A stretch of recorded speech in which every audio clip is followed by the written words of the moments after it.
Si habéis leído el libro del poder de la hora o estáis pensando en leerlo, creo que este vídeo puede ser interesante, ya que vamos a ver algunos conceptos, algunas conclusiones, y voy a intentar que las podamos llevar a nuestra vida cotidiana, es decir, extrapolar un poquito esa enseñanza del libro pues a lo que es la práctica, ¿no? La vida real. Uno de los principales conceptos de este libro es la idea de la identificación con el pensamiento, es decir, según el autor, tendemos a identificarnos en exceso con el pensamiento. Entonces, bueno, en mi opinión, esta idea es súper interesante, pero el autor lo lleva a un extremo, ya que el autor habla del ser, de que podemos estar constantemente en el aquí y en el ahora, y bueno, creo que al final la mayoría de mortales somos seres pensantes y el cerebro, pues, su tendencia es pensar. Entonces, tampoco quiero que nos quedemos con la idea de que tendríamos que ser Budas, ¿no? Constantemente. Dicho esto, no deja de ser una idea muy buena, porque evidentemente, claro, el no identificarnos con ese pensamiento es algo que nos puede aportar muchísimos beneficios. ¿Por qué? Pues básicamente porque al final tenemos que entender que el pensamiento es simplemente un producto de un órgano, ¿no? En este caso el cerebro. Llámalo cerebro, llámalo mente, llámalo conciencia, ¿vale? Pero al final no deja de ser, pues, un producto, una función, ¿no? Ese pensamiento. Al igual que tenemos otros órganos en el cuerpo que hacen otras funciones y no por eso estamos constantemente identificándonos con esas funciones y órganos, ¿no? Entonces con el pensamiento pasa algo parecido. Dicho esto, el pensamiento es algo muy útil para nosotros, ¿no? Lo que pasa es que, como bien dice el autor, uno de los problemas del pensamiento es que suele llevarnos tanto al pasado como al futuro. Muchas veces, pues bueno, tendemos a pensar en el pasado, tendemos a rumiar sobre cosas que nos pasaron, sobre cosas que hicimos mal, ¿no? Y todo eso, pues, nos puede llevar también a sentir culpa, arrepentimiento, remordimiento, y esto no es del todo beneficioso para nosotros, ¿no? Lo mismo pasa con el futuro. Muchas veces el pensamiento nos lleva, pues, a preocuparnos en exceso, ¿no? A anticipar posibles peligros, a imaginar una vida mejor, ¿no? A idealizar cosas.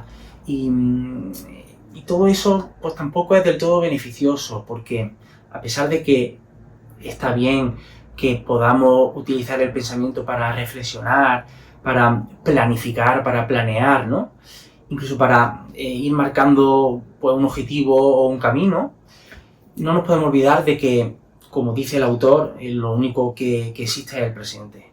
El pasado ya pasó y el futuro todavía no existe, ¿no? Por tanto, vivir en el aquí y el ahora es lo más acertado. Relacionado con todo esto, una de las grandes ideas que también aporta este libro es el tema del ego.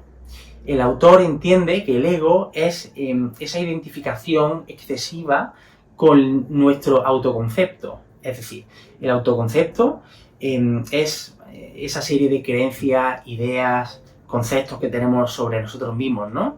Pues quién soy, cómo soy, qué cosas se me dan bien, qué cosas me gustan, etcétera, etcétera. Y entonces, claro, el ego es, pues, cuando, al igual que pasa con el pensamiento, nos identificamos de manera excesiva y rígida con ese autoconcepto. Esto puede ser bastante perjudicial para nosotros y me gustaría explicar por qué. Tenemos que entender que, bueno, nuestro cerebro es un órgano que tiene un potencial impresionante, pero también tiene ciertas limitaciones. Y el cerebro, para poder interpretar, pues, lo que es la realidad, ¿no? El mundo, a nosotros mismos, a los demás, tiende a simplificar y a categorizar las cosas. Es decir, nosotros, las personas, tendemos a categorizar, ¿no? Por ejemplo, blanco o negro, sí o no, esa persona es buena y esa es mala, esa persona es segura y esa persona es insegura. Y claro, la realidad no es del todo así, ¿vale? Tenemos que entender que somos personas, somos seres que estamos en constante cambio y evolución. Por tanto, interpretar las cosas de manera rígida e inflexible no tiene mucho sentido, ¿vale? Dicho esto, sí, podemos quizás decir que cierta persona es en ciertos contextos es más segura que otra persona, pero no tiene sentido categorizar y poner etiquetas de segura o insegura, porque podemos mejorar nuestra inseguridad.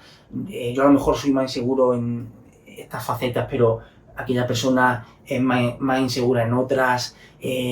Podemos trabajar esa inseguridad, podemos mejorarla.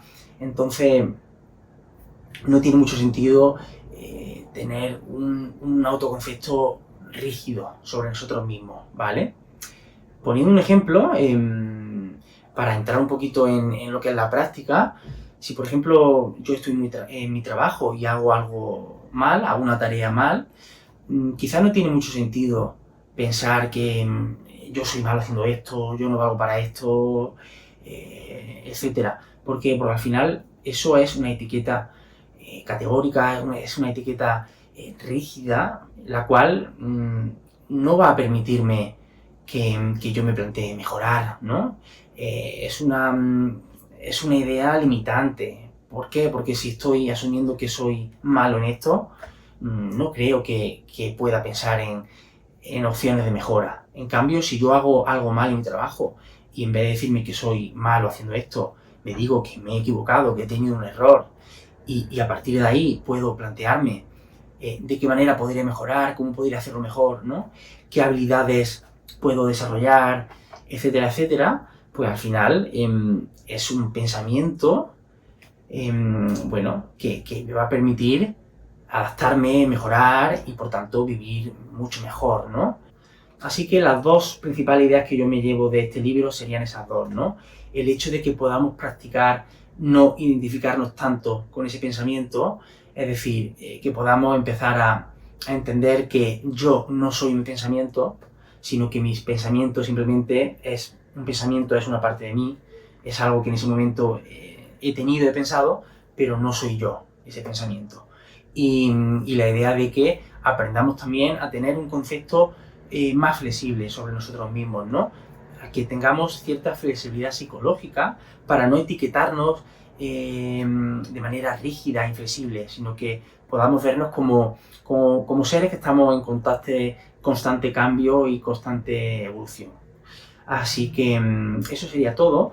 También me gustaría decir que si os habéis leído este libro y os ha sabido a poco y queréis saber más sobre estos términos, os recomiendo que investiguéis un poquito sobre la terapia de aceptación y compromiso, ya que en esta terapia se aborda muy bien pues todas estas ideas, ¿no? Tanto lo que es pues la idea de aceptación, de aceptar nuestros pensamientos, nuestras emociones, lo que es la difusión cognitiva, es decir, poder separarnos de esos pensamientos, ¿no? Y también todo lo que es la flexibilidad psicológica, que tan importante es para vivir, ¿no? Así que eso es todo, os mando un fuerte abrazo.